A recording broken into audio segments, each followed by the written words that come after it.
But we do not live in a perfect world. And we cannot continue to allow those who blatantly and openly threaten our citizens and endanger our global stability to shield themselves behind abstractions of international law which they themselves routinely violate. This is the path that President Trump and the United States has embarked upon. It is the path we ask you here in Europe to join us on. It is a path we have walked together before. Thank you very much. We gather here today as members of a historic alliance, an alliance that saved and changed the world.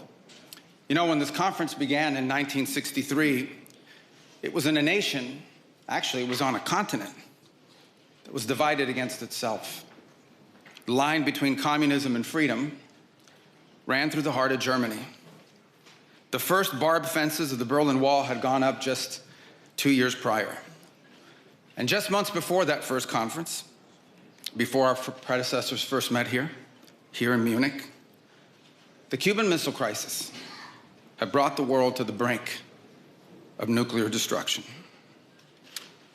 Even as World War II still burned fresh in the memory of Americans and Europeans alike, we found ourselves staring down the barrel of a new global catastrophe, one with the potential for a new kind of destruction, more apocalyptic and final than anything before in the history of mankind. The time of that first gathering, Soviet communism was on the march. Thousands of years of Western civilization hung in the balance.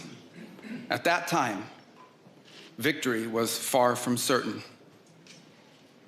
But we were driven by a common purpose. We were unified not just by what we were fighting against. We were unified by what we were fighting for. And together, Europe and America prevailed. And a continent was rebuilt. Our people prospered. In time, the East and West blocs were reunited. A civilization was once again made whole. That infamous wall that had cleaved this nation into two came down, and with it, an evil empire. And the East and West became one again. But the euphoria of this triumph led us to a dangerous delusion that we had entered, quote, the end of history, that every nation would now be a liberal democracy, that the ties formed by trade and by commerce alone would now replace nationhood, that the rules-based global order, an overused term, would now replace the national interest, and that we would now live in a world without borders where everyone became a citizen of the world.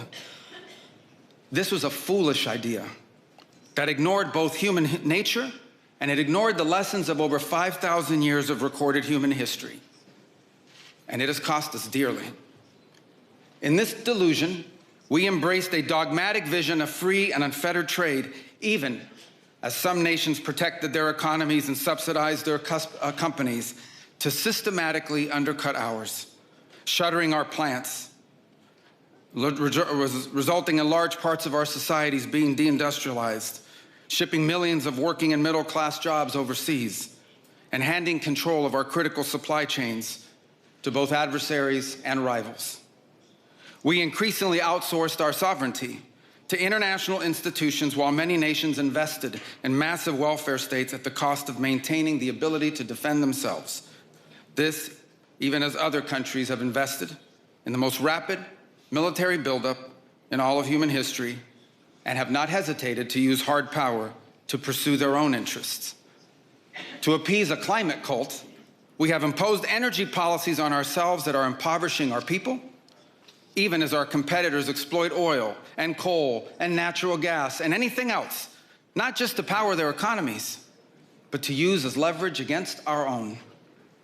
And in a pursuit of a world without borders, we opened our doors to an unprecedented wave of mass migration that threatens the cohesion of our societies, the continuity of our culture, and the future of our people. We made these mistakes together. And now, together, we owe it to our people to face those facts and to move forward, to rebuild. Under President Trump, the United States of America will once again take on the task of renewal and restoration, driven by a vision of a future as proud as sovereign, and as vital as our civilization's past. And while we are prepared, if necessary, to do this alone, it is our preference and it is our hope to do this together with you, our friends here in Europe. For the United States and Europe, we belong together. America was founded 250 years ago, but the roots began here on this continent long before. The men who settled and built the nation of my birth arrived on our shores carrying the memories and the traditions and the Christian faith of their ancestors as a sacred inheritance, an unbreakable link between the old world and the new. We are part of one civilization, Western civilization. We are bound to one another by the deepest bonds that nations could share, forged by centuries of shared history, Christian faith, culture, heritage, language, ancestry, and the sacrifices our forefathers made together for the common civilization to which we have fallen heir. And so this is why we Americans may sometimes come off as a little direct and urgent in our counsel. This is why President Trump demands seriousness and reciprocity from our friends here in Europe. The reason why, my friends, is because we care deeply. We care deeply about your future and ours. And if at times we disagree, our disagreements come from our profound sense of concern about a Europe with which we are connected, not just economically, not just militarily. We are connected spiritually, and we are connected culturally. We want Europe to be strong. We believe that Europe must survive, because the two great wars of the last century serve for us as history's constant reminder that ultimately our destiny is and will always be intertwined with yours. Because we know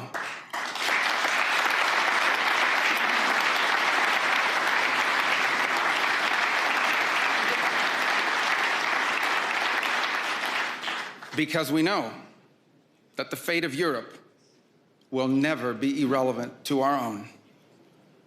National security, which this conference is largely about, is not merely a series of technical questions. How much we spend on defense or where, how we deploy it, these are important questions, they are. But they are not the fundamental one. The fundamental question we must answer at the outset is, what exactly are we defending? Because armies do not fight for abstractions. Armies fight for a people. Armies fight for a nation. Armies fight for a way of life. And that is what we are defending, a great civilization that has every reason to be proud of its history, confident of its future, and aims to always be the master of its own economic and political destiny. It was here, in Europe, where the ideas that planted the seeds of liberty that changed the world were born. It was here, in Europe, which gave the world the rule of law, the universities, and the scientific revolution. It was this continent that produced the genius of Mozart and Beethoven, of Dante and Shakespeare, of Michelangelo and Da Vinci, of the Beatles and the Rolling Stones.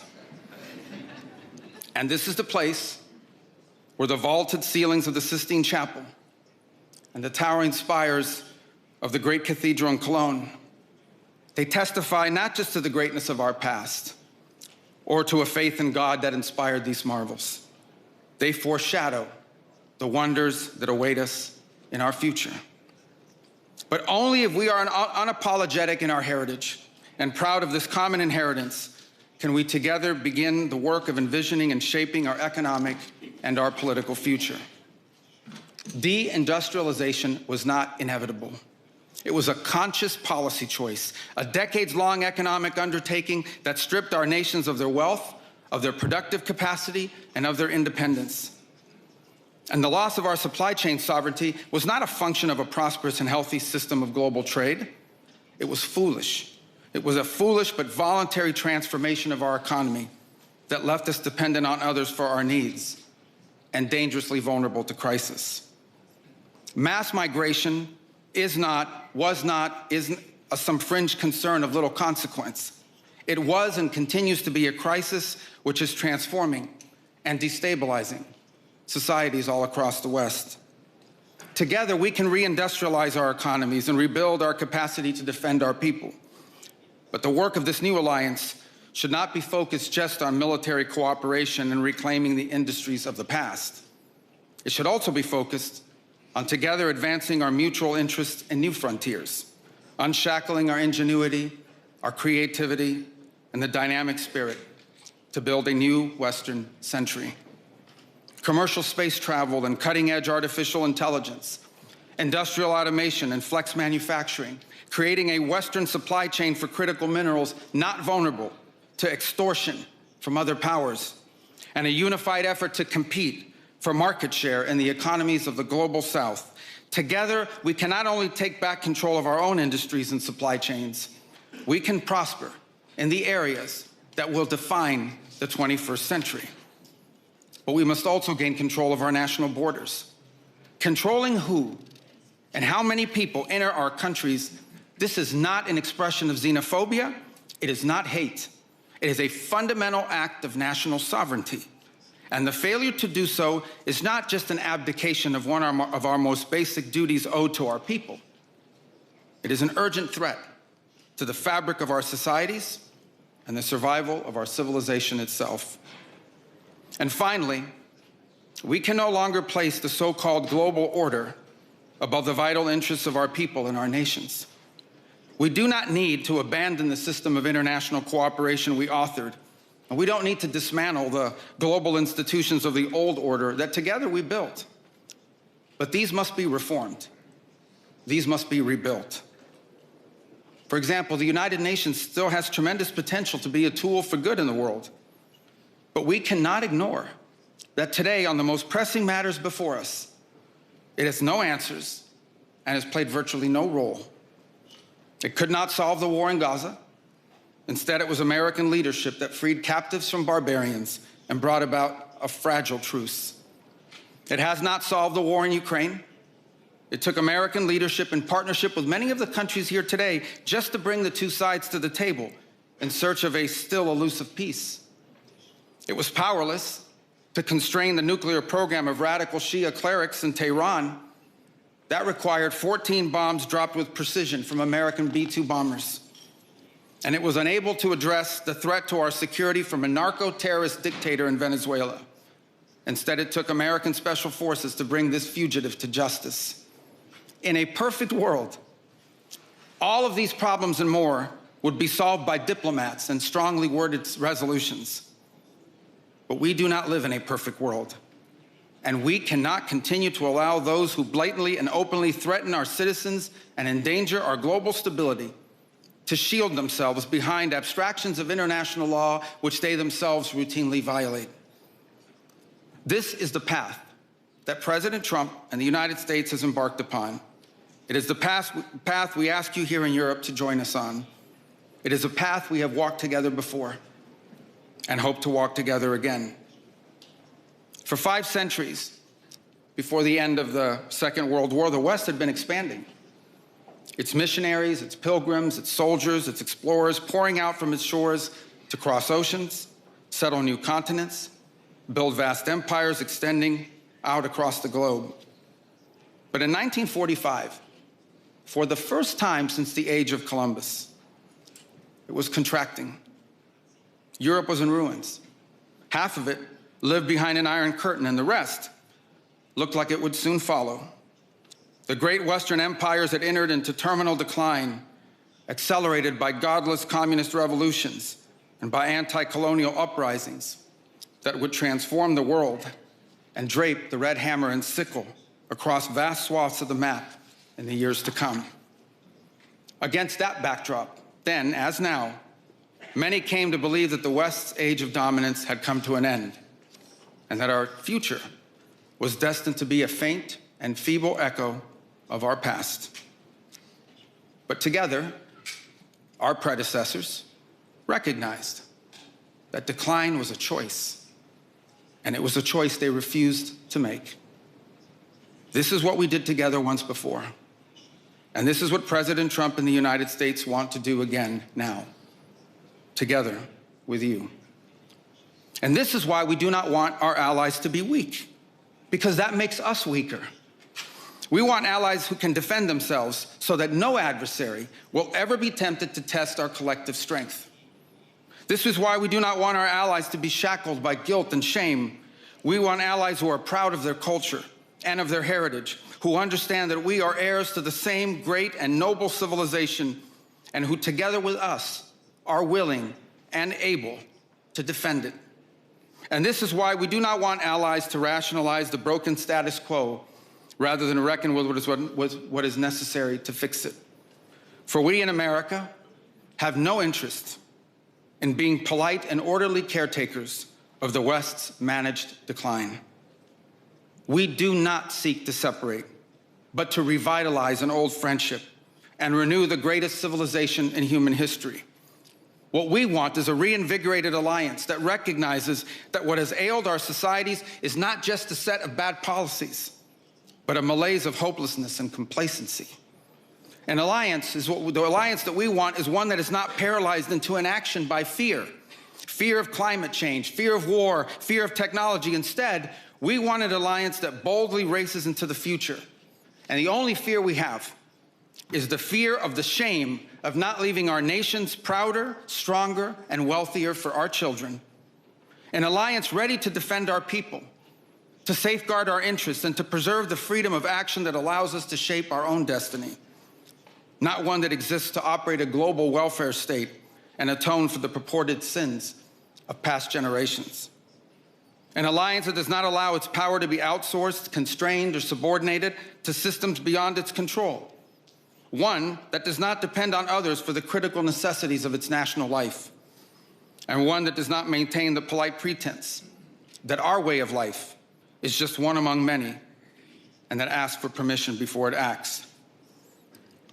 And above all, an alliance based on the recognition that we, the West, have inherited together. What we have inherited together is something that is unique and distinctive and irreplaceable, because this, after all, is the very foundation of the transatlantic bond.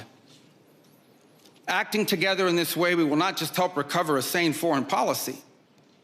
It will restore to us a clearer sense of ourselves. It will restore a place in the world. And in so doing, it will rebuke and deter the forces of civilizational erasure that today menace both America and Europe alike.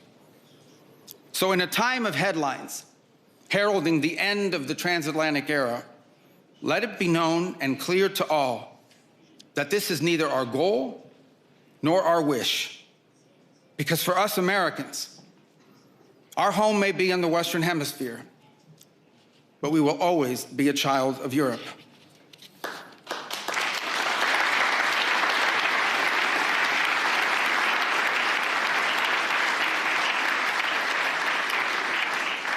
Our story began with an Italian explorer whose adventure into the great unknown to discover a new world brought Christianity to the Americas and became the legend that defined the imagination of our pioneer nation. Our first colonies were built by English settlers, to whom we owe not just the language we speak, but the whole of our political and legal system. Our frontiers were shaped by Scots-Irish, that proud, hardy clan from the hills of Ulster that gave us Davy Crockett and Mark Twain and Teddy Roosevelt and Neil Armstrong. Our great Midwestern heartland was built by German farmers and craftsmen who transformed empty plains into a global agricultural powerhouse. And by the way, dramatically upgraded the quality of American beer. Our expansion into the interior followed the footsteps of French fur traders and explorers whose names, by the way, still adorn the street signs and town names all across the Mississippi Valley. Our horses, our ranches, our rodeos, the entire romance of the cowboy archetype that became synonymous with the American West. These were born in Spain. And our largest and most iconic city was named New Amsterdam before it was named New York. And you know that in the year that my country was founded, Lorenzo and Catalina Giraldi lived in Casal Monferrato in the Kingdom of Piedmont, Sardinia. And Jose and Manuela Reina lived in Sevilla, Spain. I don't know what, if anything, they knew about the 13 colonies which had gained their independence from the British Empire. But here's what I'm certain of. They could have never imagined that 250 years later, one of their direct descendants would be back here today on this continent as the chief diplomat of that infant nation. And yet here I am, reminded by my own story that both our histories and our fates will always be linked. Together, we rebuilt a shattered continent in the wake of 2 devastating world wars.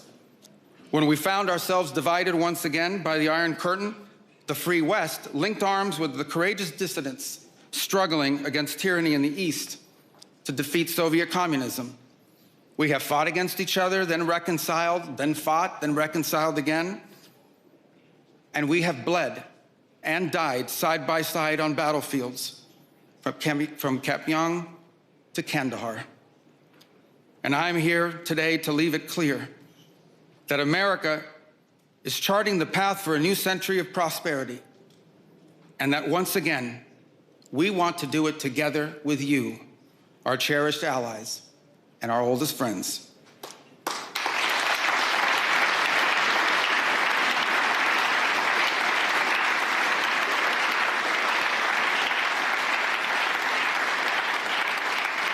We want to do it together with you, with a Europe that is proud of its heritage and of its history, with a Europe that has the spirit of creation and liberty that sent ships out into uncharted seas and birthed our civilization, with a Europe that has the means to defend itself and the will to survive. We should be proud of what we achieved together in the last century, but now we must confront and embrace the opportunities of a new one. Because yesterday is over. The future is inevitable. And our destiny together awaits. Thank you. Subscribe to One India and never miss an update. Download the One India app now.